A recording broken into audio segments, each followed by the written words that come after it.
Hey everyone, welcome back to my YouTube channel. I'm so glad that you're here again. Thank you so much for liking and subscribing and just being a part of the journey that we're going on here with racial reconciliation.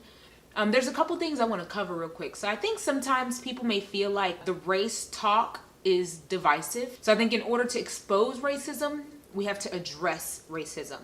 And just a lot of people don't know what racism is. I hear a lot of people say that, the word racism is thrown around so freely and it doesn't have the same meaning. Anything's racist. But I bring another side to that and I say that maybe we didn't know really what racism was. We thought racism was just a derogatory term or racial slur, but it is more than that. And we don't even realize that a lot of times we hold implicit biases that are or can be racist. If there's something that someone says or does and someone may be like, hey, there's some implicit bias there, and then people are just up in arms. Oh, everything's racist nowadays. Everything's racist. Maybe we just didn't know exactly what racism was. I feel really the pull of exposing racism so that we can really identify that within ourselves. I do feel like people can change. I feel like when we know better, we do better. And a lot of times we just have to come just humbly that maybe we just didn't know. And that's okay. And I know a lot of people are afraid to ask questions and to talk about it. Here's where you have the page to share with your friends and to open up those conversations in a way that maybe you wouldn't have been able to do that before, or in a way that you can, learn and ask questions and that maybe you also were not able to do before, or maybe you're just not comfortable doing, especially with a Black person. And so I try to open that up, open that forum, and thank you guys so much for allowing me to do that. So today, I want to talk about a couple things. Is the Black Lives Matter movement and the KKK, are they equal? Are they similar? And I cannot believe that we're actually having this conversation, but a report came out this week, allows us to kind of understand the topic even more as to whether you like Black Lives Matter, the movement, or not. I think that this can maybe open up a door. Being a part of the movement or supporting the movement, I want to be very clear when I say supporting the movement. Black Lives Matter, it doesn't exclude any other race. If anything, I feel like it opens the door to be able to have the conversations and look at things like police brutality and be able to fix those things for all of us. I think that sometimes when we talk about policing and police brutality, that people feel like we're taking a direct aim at police officers. It's an aim at police brutality, and that police brutality needs to end. But getting a hold or getting a control or allowing the police to not police themselves and having the accountability, it doesn't just help Black people, it helps really everyone. But like I said, there was a study that came out this week from the Armed Conflict Location and Event Data Project. And their study showed that 93% of Black Lives Matter protests are peaceful. 93%. I'm gonna put the actual report in the description box so that way you can take a look at it as well. But it brings me back to the point, is the Black Lives Matter movement and the KKK, are they comparable? Are they comparable? And I think there's some things that whether you like the Black Lives Matter movement or not, that we just have to be honest with ourselves about, When we look at things like Tulsa, Oklahoma, where the Tulsa Massacre, Rosewood, the Ocoee Massacre, Seneca Village, and these are things that I will cover eventually. But when we look at, let's just say, those instances, when we look at a Emmett Till, when we look at these instances in our history where people have literally been murdered, been killed, families massacred, towns burned down, bombs being dropped on towns that were predominantly Black because of a lie because of, and it doesn't even matter if it's a lie, but because these people were black, I could not be a part of the KKK.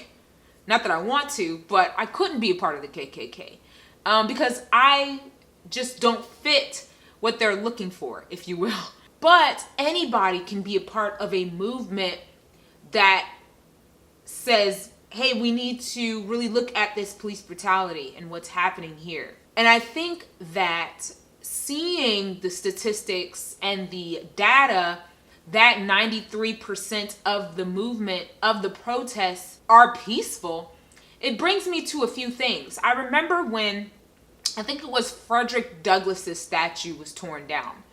And there were so many people that were just, it was really weird because there was people that were like, look, they're so dumb. They tore down a statue of this guy who, you know, this black, obviously powerful figure in our American history, in our black history, that did great things and was just a great role model for black people. Look at them. They tore this down. They tore down Frederick Douglass's statue. Gosh, these people are idiots. And that brings me to this point. I think people are forgetting that there are people out there that will do what they can to discredit the movement, and they've done a good job at that. And that tells us that because if we see 93% of the protests have been peaceful, have been positive, have been without destruction, have been without looting and rioting, then we really can't lump in the looters and the rioters and the protesters. Because honestly, just like the Frederick Douglass statue, do we really believe that all the looters and the rioters are part of this movement? No. I mean, why wouldn't anybody try to discredit a movement? Why wouldn't anybody try to discredit those things? Why wouldn't anybody who is against this say, well, I'm going to go out and loot because I know it's going to be blamed on you? To me, that makes the most sense, right? When we look at things like the Frederick Douglass statue, and obviously this is around the time that there were people destroying statues, Confederate statues, things like that, and saying, you know, they need to be taken down or ripping them down, things like that. Why wouldn't someone also rip down a statue that really has nothing to do with the Confederacy, but only to discredit, to say, look, where people can say what they said. Look, these people are so dumb, they ripped down Frederick Douglass statue. I mean, think about it. That makes no sense, right? I mean, it doesn't make sense to me that anybody who is standing in a plaque that says Frederick Douglass on it would rip it down. Anybody who's taken any history class would know who Frederick Douglass is. So why wouldn't somebody who's trying to discredit do that, you know? And also, let's be honest, the KKK, there are still actually, I'm a part of this Facebook group, there are still what's called sundown towns. There was a movie that came out, I think it was last year, called Green Book. And a Green Book is a real thing where there was this book where black people would look at to make sure that wherever they went, wherever they traveled to, that they were safe where they went.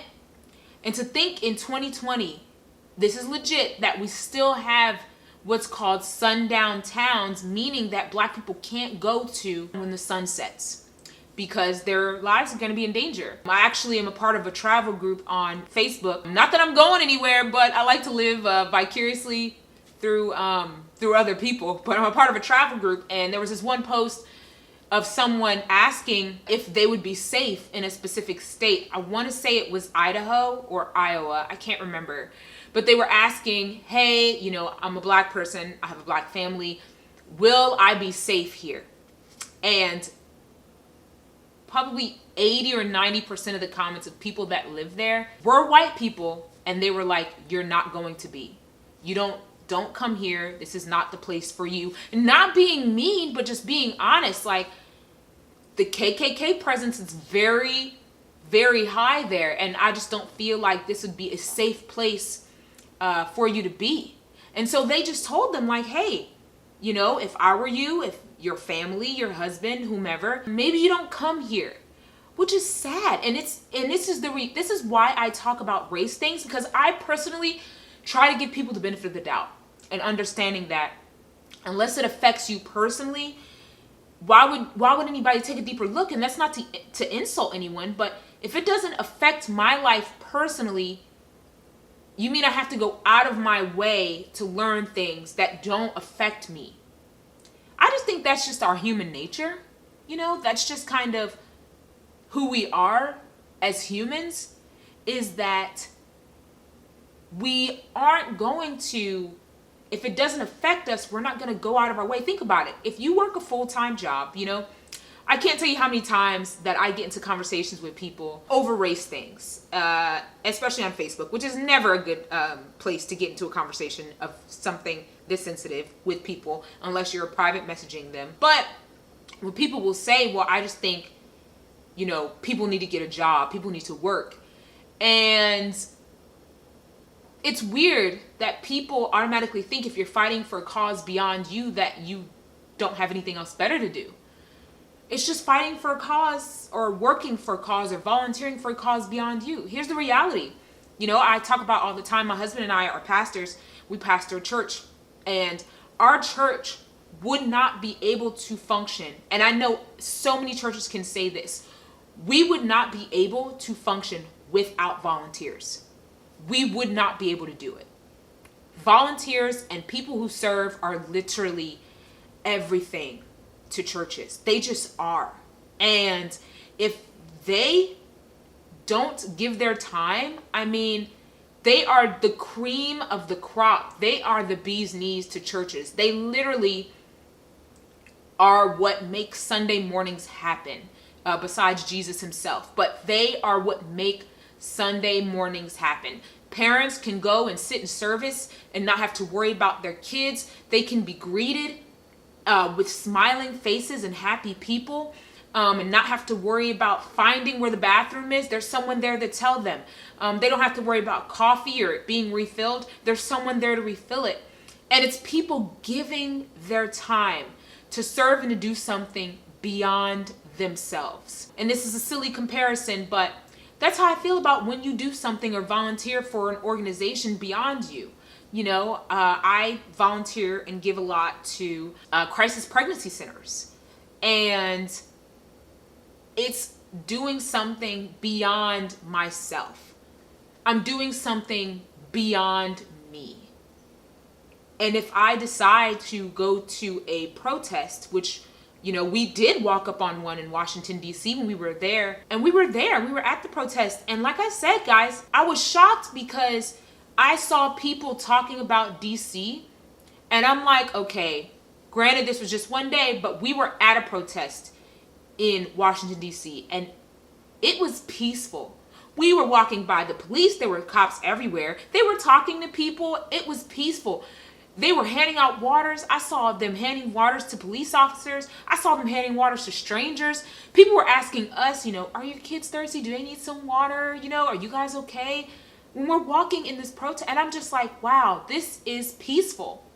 And I know, it's like people see, and this is in front of the White House. So, people saw the Andrew Jackson statue and how they tried to rip it down in front of the White House, and then they tried to, and yes, I'm not saying that didn't happen. What I'm saying is that I was completely comfortable taking my kids there.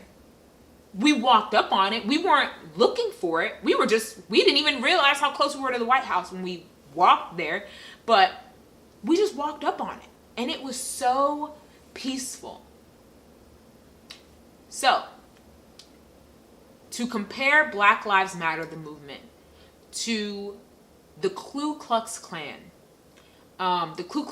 who literally have murdered countless number of people because simply they just are not white. The Ku Klux Klan who has shot and killed and murdered cities and towns. And even here in Jacksonville, I have a video about the axe handle Saturday. And they beat them with axe handles. In the South, it's happened so much in our time where we see these things taking place. And the Ku Klux Klan obviously being the culprit of these things. And then we see something like the Black Lives Matter movement. And I'm not saying there's not demonstrators who, obviously, there's some people that, you know, are out for blood. And I get that. But the number is very minute. It's very small, one. And two, you're going to have people that are going to try to discredit it. Of course they are. Why wouldn't they? Because you're going to hate them like you do now. Some people are just going to hate them. Some people are going to say Black Lives Matter is no good. The movement, it's no good. They're doing nothing. Look at how they're burning and looting and stuff like that. When we see that 93% are peaceful and just are fighting for change, fighting for something beyond themselves. Like I said, I'm going to put the actual study down below in the description box so that you can take a look at it too. And understand that Black Lives Matter, the movement is not just for Black people. It's fighting for a cause beyond ourselves. And I believe that whether you want to believe it or whether you want to be a part of it, it's fine, you know. But saying Black Lives Matter and being a part of Ku Klux Klan, no. In my personal opinion, and as I see in data, and as I see in history, they're just not the same. But you guys are amazing. Don't forget to like and subscribe, and I will see you all on Friday. Love you guys. Bye.